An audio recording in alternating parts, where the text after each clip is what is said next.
Hello everyone. Here I am discussing about the functions of RBI. RBI क्या है? Apex bank है country का, जो सारी एक्टिविटीज़ होती है ना कमर्शियल बैंक की, वो कंट्रोल करता है. In other words we can say that RBI is father of commercial banks. ठीक है. 1 अप्रैल 1935 को RBI एस्टैब्लिश हुआ था इंडिया में. सैमुअल्सन के अकॉर्डिंगली हर सेंट्रल बैंक का एक इम्पॉर्टेंट फंक्शन होता है क्या? सप्लाई ऑफ मनी को कंट्रोल करना. किसको कंट्रोल करना? सप्लाई ऑफ मनी को. ठीक है. अब कौन कौन से फंक्शन हैं जो आरबीआई परफॉर्म करता है? सबसे पहला इंपॉर्टेंट फंक्शन है इशूइंग ऑफ करेंसी नोट. याद रखना, आरबीआई के पास ही मोनोपोली है करेंसी नोट्स को इशू करने की. इंडिया में 1 रुपये का नोट और कॉइन सेंट्रल गवर्नमेंट के पास होता है राइट छापने का, और करेंसी जो जितने भी करेंसी नोट्स हैं उसका राइट आरबीआई के पास है प्रिंट होने का. ठीक है. इसका एडवांटेज क्या है? एक तो यूनिफॉर्मिटी रहती है, पब्लिक फेथ होता है, एक स्टेबलाइजेशन होती है इंटरनल एक्सटर्नल करेंसी की. I repeat, uniformity, public faith, stabilization of internal external value of currency. Next important function है बैंकर्स ऑफ गवर्नमेंट. गवर्नमेंट का बैंक होता है ये. ठीक है. इसमें ये 3 फंक्शन परफॉर्म करता है. Act as a banker. Banker का कैसे फंक्शन परफॉर्म करेगा? गवर्नमेंट के बिहाफ पे अगर कोई भी पेमेंट और डिपॉजिट है तो आरबीआई करेगा. कोई शॉर्ट टर्म लोन प्रोवाइड करना है गवर्नमेंट को तो आरबीआई करेगा. फिस्कल का मतलब होता है गवर्नमेंट के एक्सपेंसेस और इनकम्स. किसी तरह का टैक्स कलेक्ट करना है, किसी तरह की पेमेंट करनी है गवर्नमेंट के बिहाफ पे तो कौन करेगा? आरबीआई. तीसरा है एडवाइजर.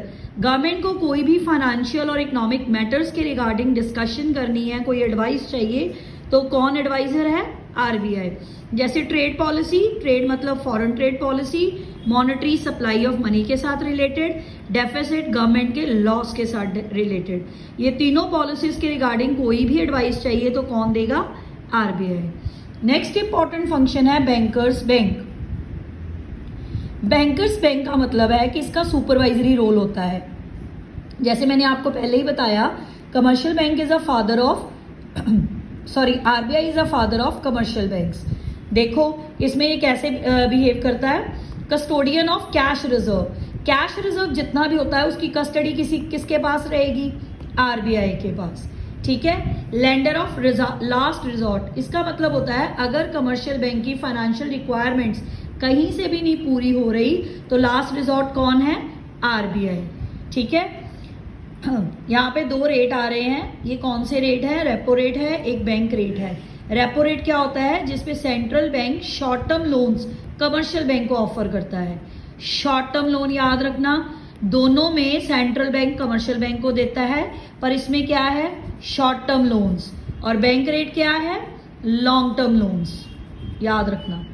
ठीक है. नेक्स्ट है क्लियरिंग हाउस फंक्शन.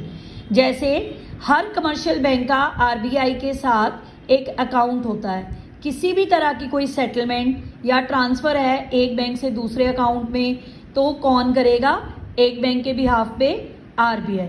जैसे देखो, बैंक ए ने रिसीव किया चेक ऑफ 10,000 जो बैंक बी पे ड्रॉन था, और बी ने रिसीव करा चेक 15,000 जो चेक बैंक ए पे ड्रॉन था.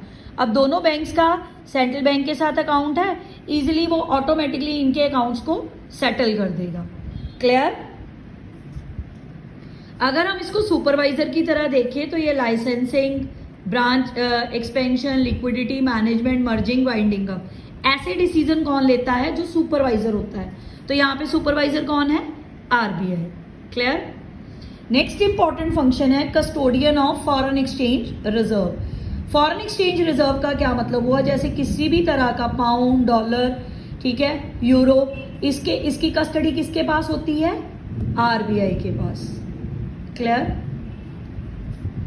इसके रेट को स्टेबलाइज करने के लिए मैनेज फ्लोटिंग कौन करता है? आरबीआई. अब मैनेज फ्लोटिंग क्या होती है? फॉरेन एक्सचेंज की सेल एंड परचेज. ये क्यों की जाती है? ताकि स्टेबिलिटी रहे हमारी डोमेस्टिक करेंसी में. आरबीआई की हेल्प से ही ये मैनेज फ्लोटिंग होती है. सेल एंड परचेज करनी है आपने फॉरेन एक्सचेंज की, मार्केट में, ताकि डोमेस्टिक करेंसी ठीक रहे। जैसे हमारी डोमेस्टिक करेंसी क्या है, रुपीज, ठीक है, रुपया, इसको स्टेबल करने के लिए। Clear. Next, controller of credit.